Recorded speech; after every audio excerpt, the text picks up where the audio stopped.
delight for us to be here, and from all I've heard, that it's been way too long since Shepherds came and gave a report and gave you an update on the great things that have been going on at Shepherds Ministry, so we are really delighted to be here.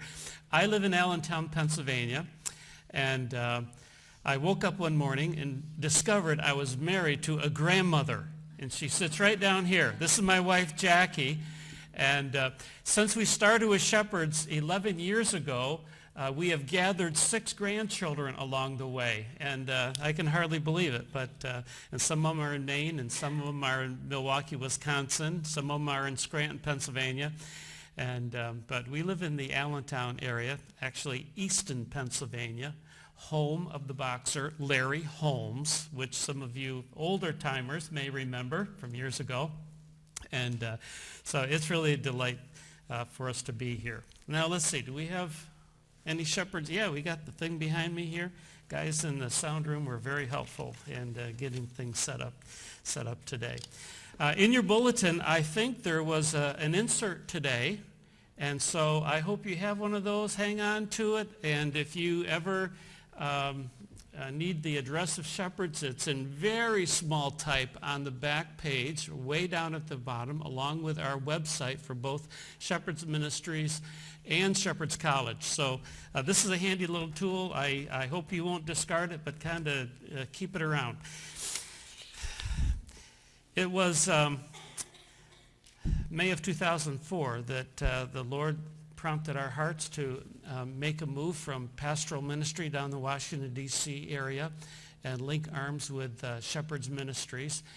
And we went out and visited Shepherds and just fell in love with what they were doing. Ever since I was a child, I've always been in a church that supported Shepherds from my youngest years. So this was not a ministry that was new to me, but once Jackie and I visited the campus, we just grew to really appreciate and love what they were doing and the mission that they were involved in. It was just very exciting. Down in the church in Washington, D.C., there was a retired couple there, Russ Jenkins. He was an architect, built many churches all across the country. They had a daughter, Janine, who lived with them with Down syndrome. And during the 5.5 years we were there in that church, little did we realize that God was using Janine to really soften our hearts toward those with special needs. And Janine was a great leveler in that church, rich or old, young and poor. We would just shed a tear when Janine would sing a duet with one of the deacons in the church, or laugh with her in the lobby as she's making jokes and making fun of us. And we just had a great time with Janine. Russ was the architect for the very first building at Shepherds. Though Janine was never a resident there, Russ designed the very first building, which we still call the Wood Center. And this is the Wood Center today on campus, and it is our main building. A lot happens in the Wood Center. And so God kind of just brought a number of things together that kind of moved us in the direction of Shepherds Ministries. Now the campus, we have about a 90-acre campus now. I think many times people have the idea that Shepherds is just a couple little group homes on a couple of acres about an hour and a half north of Chicago. In reality, we have 90 acres, and we have all these buildings. We don't use all 90 acres yet, but we have some things that are growing. But just to give you an idea of the size of the ministry, in the most recent Shepherds folder, which you'll find on the back table, it's kind of the autumn version, there are some statistics there. We have 17 buildings.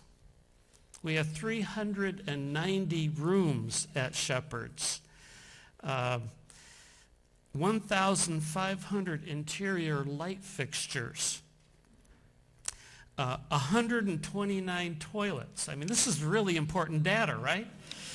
Especially, I realize as you get older, that's even more important data. 207 beds, 1,000 chairs, 22 water heaters, 86 furnaces. Every building you see there in the picture is paid for because of the wonderful stewardship of the administration of Shepherds.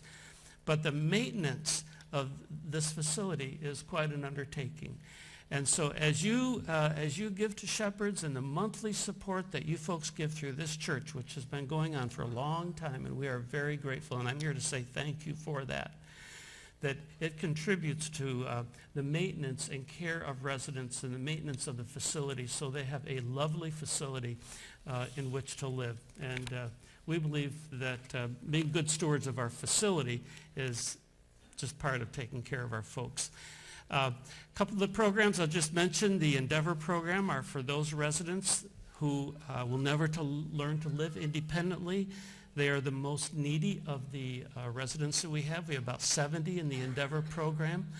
And then we have also the Catalyst program, and Lisa here on the right is a missionary's daughter. Lisa is diagnosed with Down syndrome. She's pretty high functioning, and during the years that she's lived at Shepherd, she has learned to actually live off campus in community housing and in kind of a supported self-sufficiency status. And we have about 30 individuals that have learned to live on their own, partly because of the philosophy, don't do anything for the resident that they can learn to do for themselves, is our philosophy. And that has gone a long ways in helping Lisa and so many others learn to just do things far beyond what Mom and Dad ever imagined they would be able to do. In fact, Lisa may have even been in this church at one time because she was in the bell choir for quite a few years. And I believe the bell choir played here some years ago. So Lisa may have even been in this church here. Our respite care program is an important ministry. Mom and Dad often need a caregiver break, and so they can bring their loved ones to Shepherds, and they can stay for 2 weeks or 2 months. And not only is it a caregiver break, but if someone is interested in maybe having one of their loved one become a resident of Shepherds, you have to take part in the respite care program where you live there for a couple of weeks. Mom and Dad are away, and just to see if they're a fit for Shepherds, and then the process is evaluated and the medications are looked at and all of these things, and then it's determined whether or not they would be a fit for Shepherds after the respite care experience. Just a couple of years ago, we began a summer ministry called Camp Discovery. And the only time that we minister to a younger population, and I'm talking 17 or 14 to 17-year-olds, is during Camp Discovery. All of our other ministries pertain to individuals that are 18 years of age and older. Years ago, it was Shepherd's Home and School, and we had elementary-age children.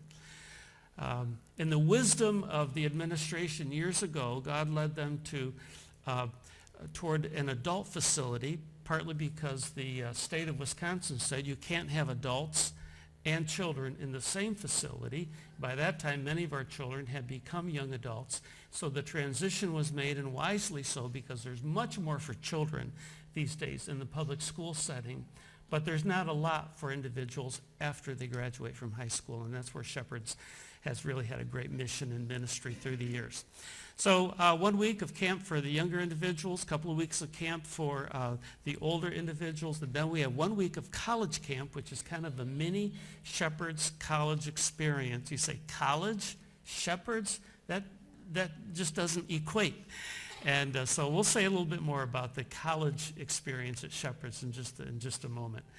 I think, let's see, we have a real emphasis on service at Shepherds.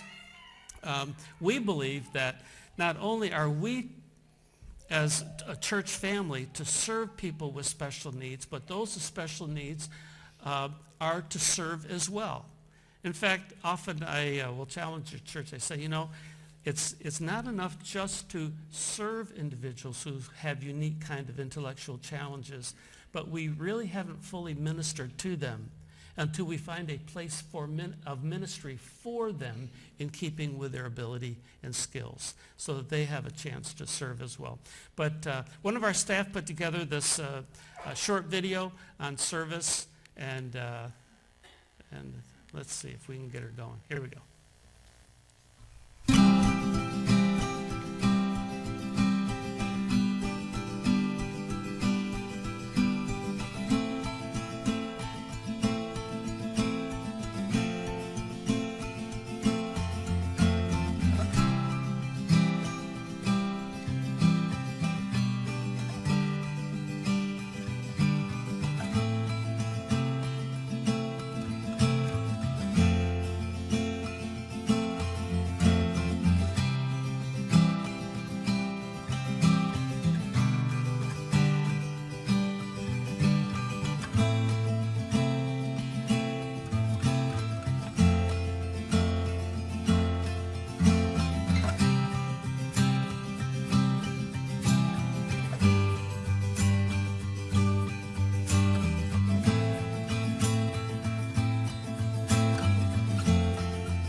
evening. I just want you to know that since I have some equal time, I also woke up one morning and I was married to a grandpa. So I think we should mention that too. It's really nice to be here with you folks. I'd like to share something that was written by one of the staff people at Shepherd's that came there probably about 8 years ago now. She's an excellent writer, and she put together something that she has written called Changing My Mind, about her experience of what she learned after she became an employee at Shepherd's and began to be in the realm of people with intellectual disabilities and those that cared for them at Shepherd's. She writes, I had limited exposure to people with intellectual disabilities when I was growing up. There was a teenage boy named Jeff in the house down the road from my childhood home. Whenever I saw Jeff, he was with a parent. He was protected by a very large, growling guard dog. I walked by his house every day with my head down, hoping that he or his dog wouldn't notice me. Then there was another teenage boy named Eddie. He was the son of an out-of-state friend of my parents. I heard stories about Eddie throughout the years, but I only met him one memorable time. I didn't know how to act around Eddie the time we visited. I was 15, and being a girl, very self-conscious. I tried to talk to him once, but he didn't say anything. He just stared. I smiled once, but he didn't smile back. He just stared. So my very limited exposure to people with intellectual disabilities caused me to form a faulty perception, which was people with intellectual disabilities are unapproachable and very sad. This perception wasn't challenged until I started working at Shepherd's. I saw that people with intellectual disabilities had personalities and character and charm. They had many moods, and sad was only one of them. There was also chatter, bickering, smiles, and laughter that filled the hours every day. And rarely did I see anyone just staring. They were active on all levels, mentally, physically, emotionally, and spiritually. If anyone currently shares the erroneous beliefs from my pre-Shepherd's years, I invite you to eat a meal with them at the Shepherd's table. Spend an evening singing bad karaoke with them. Talk to them about their families and God and their favorite dessert at Dairy Queen. They have a lot to say. Sure, some people with intellectual disabilities communicate non-verbally.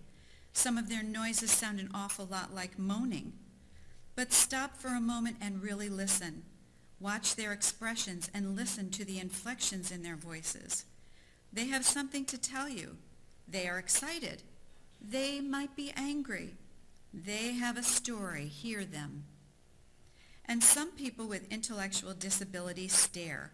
I do too when I'm writing. But when our residents stare, don't let it unnerve you. Look deep in their eyes and acknowledge them. Appreciate the soft gaze of satisfaction deep within, or notice the pinch of confusion or the light of curiosity. Just don't turn away in discomfort as I once did. Thinking back, I wish I could take all that I learned at Shepherd's in the last 6 years and give it to the little girl who wanted to be nice to Jeff, but didn't know how. That little girl would have asked Jeff's dad if she could sit by the pond in their front yard with Jeff and talk about how crazy the ducks got when someone threw bread in the water. I wish I could tell my teenage self that Eddie was staring because girls didn't usually come over to his house. He didn't realize that hair could be teased so high. And I didn't realize how distracting my big sparkling earrings were to someone with sensory issues.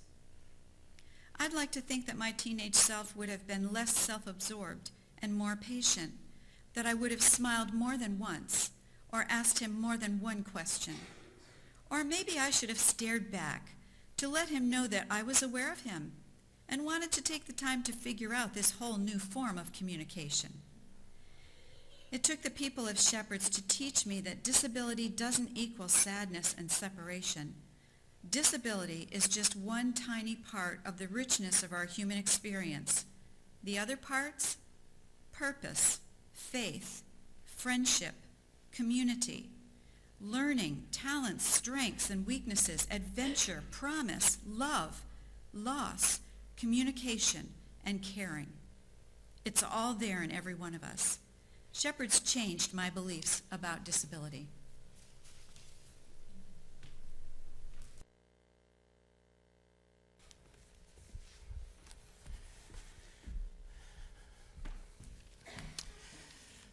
Thank you, Jackie. Shepherd's College was launched in 2008 out of a need to reach the 20-somethings. We realized that we had an aging population. We asked ourselves, how can we expand our mission and reach more young adults at that impressionable age when they need some life skills training and develop some lifelong patterns. And thus was born Shepherd's College. We began with a pilot program of 6 students in 2008. We now have 58 students in Shepherd's College and an accompanying program, Shepherd's Academy. For our Special Olympics team, we combined Shepherd's College and our Shepherd's residential program and put together a team. We got a basketball team and bocce ball and bowling and a variety of other teams. But our basketball team, back in 2014, was invited to play halftime at an NBA game with the Milwaukee Bucks, not against the Milwaukee Bucks, but at halftime with another Special Olympics team. We had an 8-minute game in the Bradley Center, which is the Milwaukee Bucks basketball center. And so it was a great time. And there we are. We had about 100 people up in the stands, and they were cheering and going crazy. And our team was down on the floor, and the coach was trying to get all the substitutes in an 8-minute game. I think he had the hardest time of all. But it was a great time. And here's a clip of probably the reason that we won the game. And it's a clip that just 30 seconds, that we show to prospective students now and then. I can compete. I can build strong relationships. I can make a living. I can become more. And I happen to have an intellectual disability. Shepherd's College is the country's leading accredited post-secondary school for young adults with intellectual disabilities. Learn more about us at shepherdscollege.edu. Here we go. 2 majors at Shepherd's College: culinary arts and horticulture. And the culinary arts program, I always enjoy going out for field meetings. I'm out there 2 or 3 times a year. And the culinary arts students always have some delights for the field representatives when we go. So we look forward to that. But they do a great job in equipping these young people for roles as an assistant chef, work in a fast food restaurant, serve as a chef in a restaurant. Some of our students work in bakeries.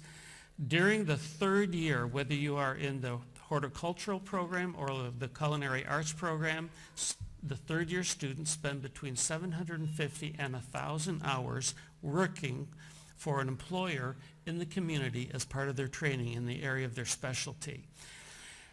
Our program at Shepherd's is what is called an exclusive program. All of our students are individuals with intellectual disabilities.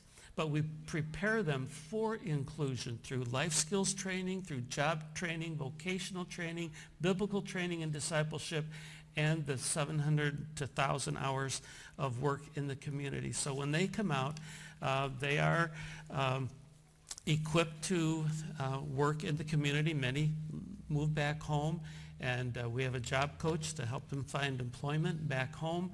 And one interesting development that has happened is some of these employers like the students so well, they have hired them, and some of the students have relocated near Shepherd's and are living there and working in the community.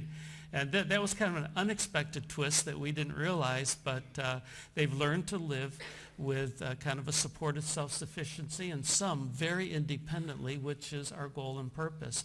And so over 85% of our graduates are employed. And I would say that might be better than Harvard. I'm not sure.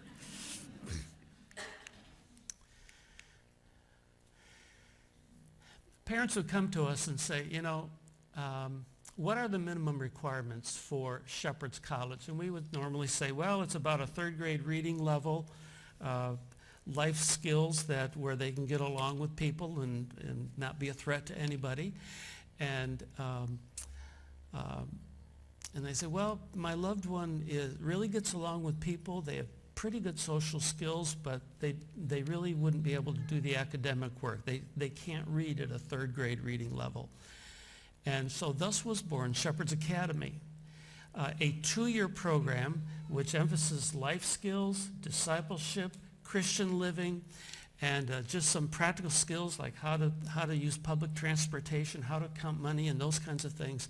And Shepherd's College and Shepherd's Academy has given hope to so many families, like the pastor in Maine who, I was at a pastor's conference and we had a display there, and he came to me and said, you know, my son graduated from high school, he has special needs, he can't get a job, there's just nothing for him beyond high school, he's just stuck. I think maybe Shepherd's College can help him get unstuck. And that has really happened in many lives of students. And so we're really thankful for the way that God is using Shepherd's College. And as we build Shepherd's College alongside our residential program, it's just been a great fit on our campus and met a real need. Now, on the bottom of that sheet that I showed you at the beginning, the bulletin insert this morning, the website of Shepherd's College is shepherdscollege.edu. EDU is a designation that can only be used for accredited schools.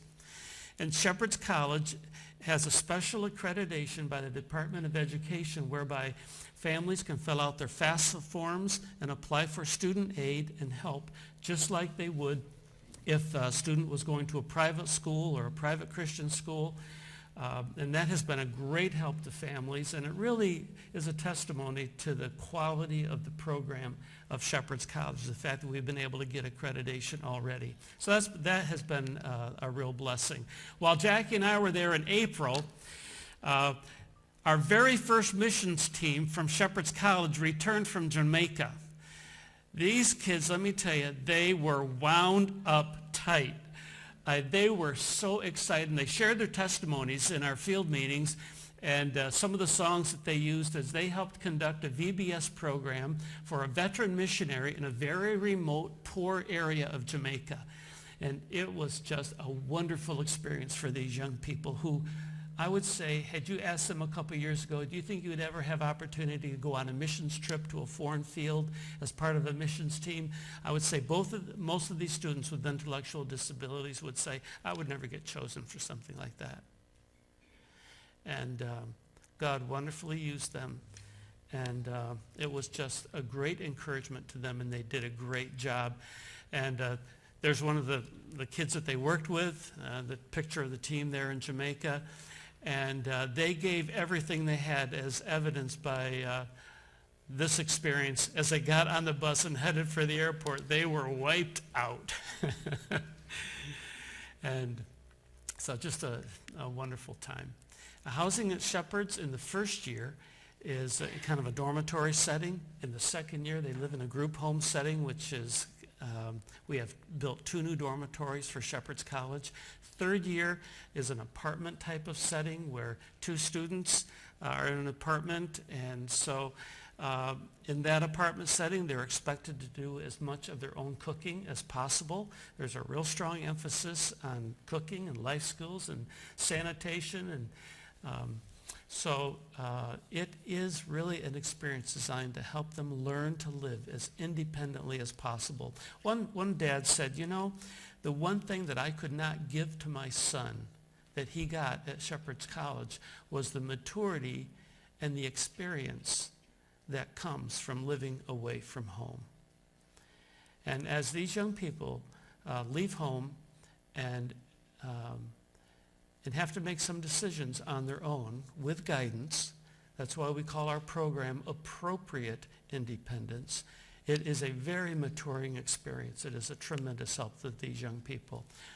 Over the years, folks, because of the support of local churches, individuals, Christian businessmen, Christian foundations, we have not had to succumb to direct government assistance. Once we do, these things are out the window. But because of the support of churches like this all across the country, we have maintained these 5 non-negotiables over the years. There's not many institutions like ours that have survived. And we hire only born-again staff. We have a Christ-centered curriculum. We teach the Bible. We disciple. We evangelize. And one of the prayer requests I have would be that we evangelize appropriately. I think it's important that none of our residents who are longing for relationship and friendship and acceptance, not hard to understand with an individual with intellectual disabilities, the easiest thing would be for them to receive Christ because they want to be accepted in our environment.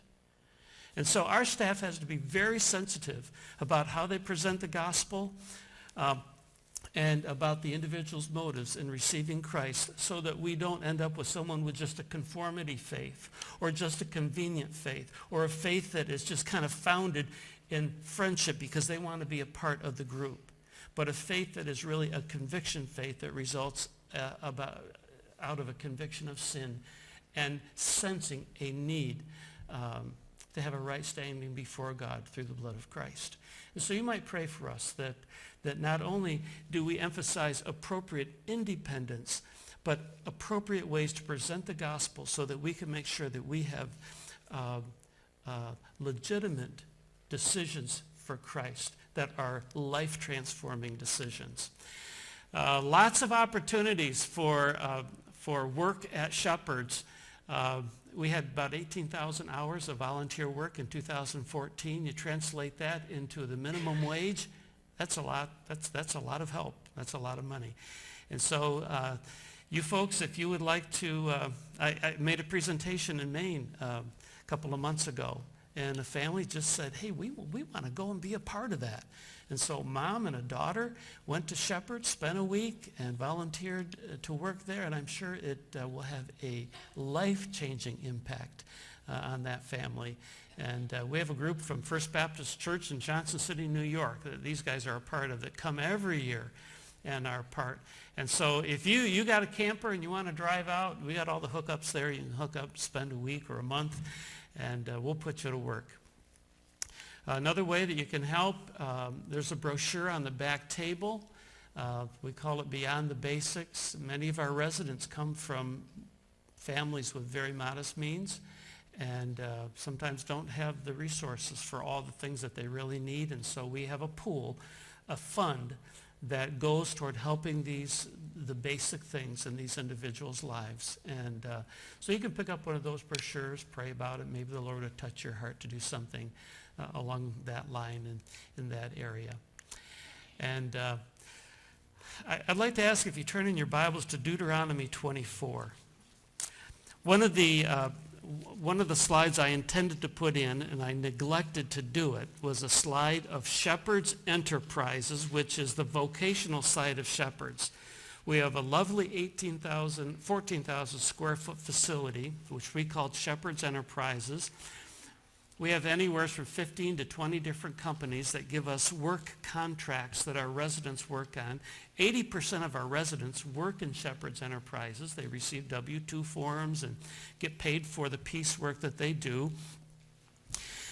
And when I walked into Shepherd's Enterprises some time ago, somehow Deuteronomy 24 came to life. And let me see if I can just unwrap this a little bit for you. Deuteronomy 24, are you there yet? I'm going to begin with verse 17. Deuteronomy 24. Thou shalt not pervert the judgment of the stranger, nor of the fatherless, nor take a widow's raiment to pledge.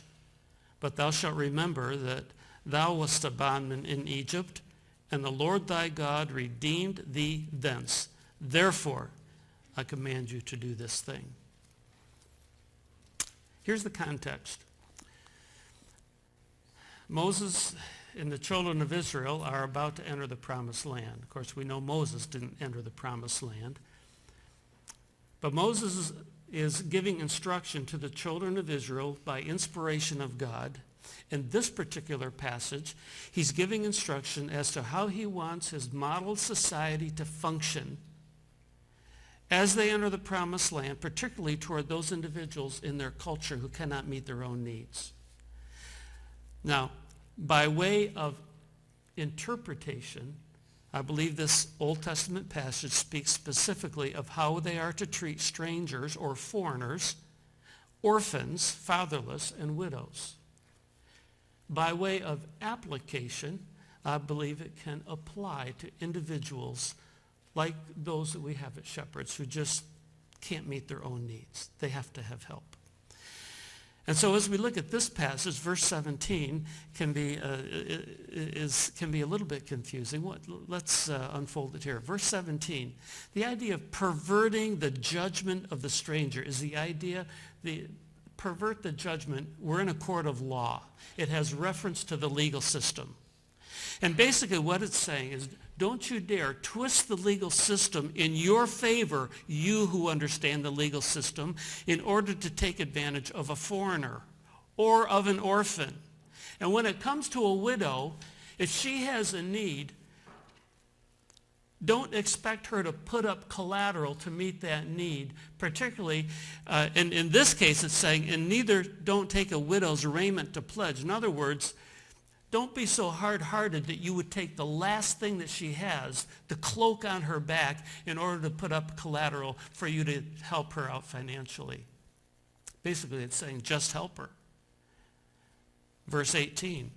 Now remember, you were a slave in Egypt, and the Lord God brought you out, and therefore I command you to do this thing. So now we turn our attention from those who understand the legal system and are challenged not to use the legal system to take advantage of others. And now he's talking to farmers. Now this is an agricultural society. And he says, now when you cut down the harvest in the field, and you've forgotten a sheaf in the field, thou shalt not go again to fetch it. It shall be for the stranger, for the fatherless, and for the widow, that the Lord thy God may bless thee in all the work of thine hands. When thou beatest thine olive tree, thou shalt not go over the boughs again. It shall be for the stranger, for the fatherless, and for the widow. When you gather the grapes of the vineyard, thou shalt not glean it afterwards. It shall be for the stranger, for the fatherless, and for the widow. And thou shalt remember that thou wast a bondman in Egypt. Therefore, I command you to do this thing. If I were to summarize verse 17 in 2 words, I think it could be summarized with these words: be gentle. Be gentle. Don't take advantage of people using the legal system. Just help them, particularly the widow. Verse 19, we see here that, of course, we know from Leviticus and other passages that farmers were to leave some of the leftovers in the field so it could be gathered. But I think it raises an interesting question. While the farmers are encouraged to leave that sheaf in the field, don't beat all of the olives off the olive tree. Don't pick every single last grape off the vine. The question is, who is to gather the sheaf? Who is to get the grape off the vine? And who is to get those olives off of the tree? Is it the farmer or is it the poor? Well, the obvious answer is it's the poor. And in God's society, I think this is really God's welfare program. And in God's welfare program, the poor were expected to do all they were capable of doing on their own, while at the same time depending on the generosity of the farmers and the landholders. And as we look at this passage, my experience back on the farm in Shenango Forks, New York, where I grew up, we had about 110 acres along the Shenango River, and my job during the summer was to bring in the hay. We had one field up on the hill that had a sloping corner, and whenever the bales would spit out of the baler, invariably a couple bales would roll down into the tall grass. My friends and I would go pick up the hay, and usually, in the course of things, we'd be talking and stuff, and we'd forget those bales down in the tall grass. My dad would go examine the field when we're all done, and he would say, about those bales down in the tall grass, John, And I would say, well, Dad, according to Deuteronomy 24, we had to leave those there for the poor. And so I was just being biblically obedient. Well, unfortunately, I didn't know Deuteronomy 24 at the time, and so. But I think it's interesting to note that while it is true, the poor were expected to do what they could do for themselves. And I walked into Shepherd's Enterprises, and I saw guys packing grease in truck bearings over here. And I saw individuals putting razor clippers in plastic packages over here. And I saw others cutting Campbell soup labels over here. One time I walked in there and I heard a beep, beep, beep, beep over in the corner, and I kind of, out of curiosity, went over to see what was going on there, and a guy was testing Harley-Davidson motorcycle horns. And they make Harleys, in Milwaukee, and so we got a contract to do that. And I'm thinking, you know what? This is Deuteronomy 24 in action. These individuals were doing everything that they knew how to do to meet their own needs.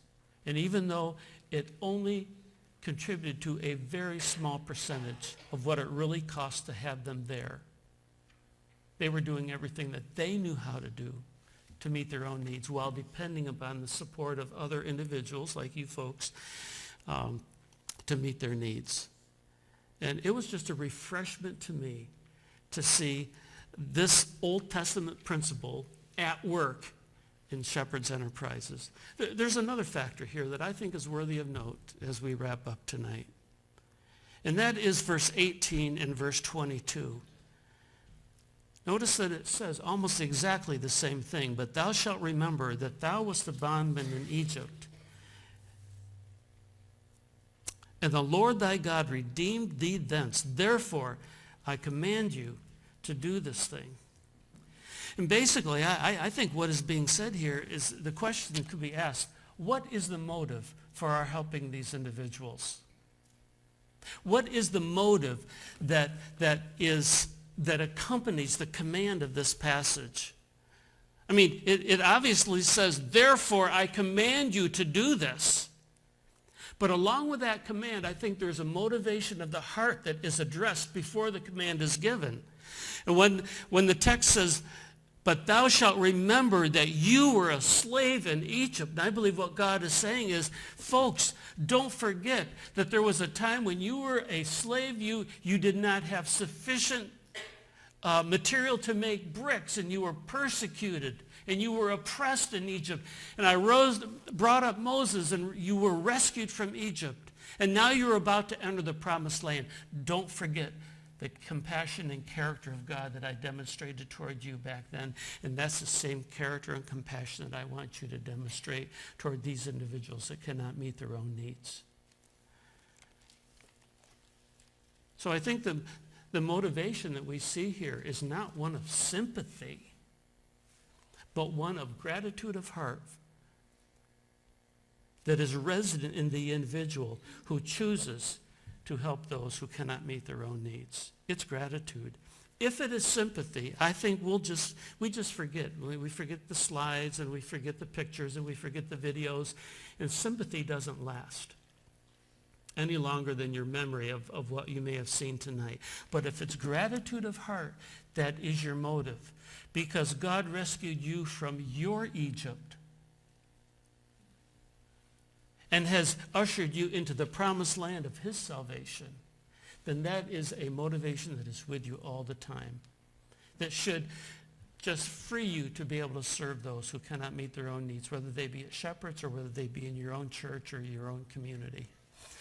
And I think there's a New Testament parallel. Turn to Ephesians chapter 2, verse 8. This is such a familiar passage, but maybe you'll see it in a little different light. Galatians, Ephesians, Philippians, Galatians 2:8. Now the most popular passage in Ephesians 2 is probably verse 8, 9, and 10. For by grace are you saved through faith. It's not of yourselves. It is the gift of God. It's not of works, lest any man should boast. And I would hasten to say, if you've never trusted Christ as Savior, the biggest decision you have tonight is not whether you contribute anything to Shepherd's or not. but whether or not you've embraced what God has done for you through Christ Jesus. But if you're a believer tonight, then the question that I would pose to you is, what is the motive for your service? Is it duty? Is it a feeling of ought? Is it because somebody asked you? I think there's something better here. For we are his workmanship, created in Christ Jesus, verse 10, unto good works which God hath before ordained that we should walk in them. Now suddenly, we usually stop there. But I think verse 11 is critical in addressing the motive. And it's the same motive we see in Deuteronomy 24. Look here, verse 11. Wherefore, what's the word? Remember that you in times past, you were Gentiles in the flesh. Verse 12, at that time you were without Christ, being aliens from the covenant of Israel, strangers from the covenants of promise. You had no hope. You were without God in the world. But now in Christ Jesus, you who sometimes were far off, and we could say you who were in spiritual Egypt, have now been brought near by the blood of Christ. So what is the motive? Verse 11, wherefore, remember. And the motive is gratitude as we minister to those around us, as we serve those around us, as we give to individuals like those at Shepherds. And so I trust that as we think about the ministry that you folks have supported so faithfully over the years, I trust that the motive will continue to be gratitude of heart. So I would just say in short, folks, be informed. Pick up some literature in the back as you leave. At least pick up a bookmark as a reminder to pray for Shepherds. Pray for our staff as they seek to evangelize appropriately. Be available. Maybe come as a volunteer group. We have a youth group program. We have about 12 youth groups that come every summer. And Shepherds is their missionary trip destination. We have some wonderful facilities where we can accommodate a youth group or an adult work team right on our campus. And sometimes you have to plan that a couple years out because of the demand. But it'll be a life-changing experience. And I trust that as you pray for, as you give, as you think about the ministry of Shepherds, I trust that you as a church family will feel richer, not poor, for having invested in this ministry that I really believe matters to God. Let's pray.